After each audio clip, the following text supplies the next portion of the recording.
संतश्रेष्ठ ज्ञानेश्वर आणि तुकोबारायांच्या पालख्या पुण्यात दाखल झाल्यात। आळंदीतून माऊलींची पालखी निघाली तर आकुर्डीच्या विठ्ठल मंदिरात मुक्कामी असणारी तुकोबारायांची पालखीही पुण्यात दाखल झाली आहे। माऊलींची पालखी भवानी पेठेतल्या पालखी विठोबा मंदिरात आहे तर तुकोबारायांची पालखी नाना पेठेतल्या निवडुंग विठोबा मंदिरात मुक्कामी आहे। पहाटेपासूनच पुणेकरांनी दर्शनासाठी गर्दी केली आहे। वारकऱ्यांच्या सेवेसाठी त्यांना अन्नदानासाठी ठिकठिकाणी मंडप उभारण्यात आले।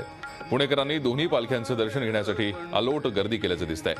या दोन्ही पालख्यांचा पुण्यात 2 दिवस मुक्काम असणार आहे। दरम्यान पालखी सोहळ्याबरोबरच्या दिंड्यांचाही पुण्यात 2 दिवसांचा मुक्काम असणार आहे। या मुक्कामानंतर माऊलींची पालखी सासवड मार्गे तर तुकोबांची पालखी मुंढवा मार्गे पंढरपूरकडे रवाना होईल।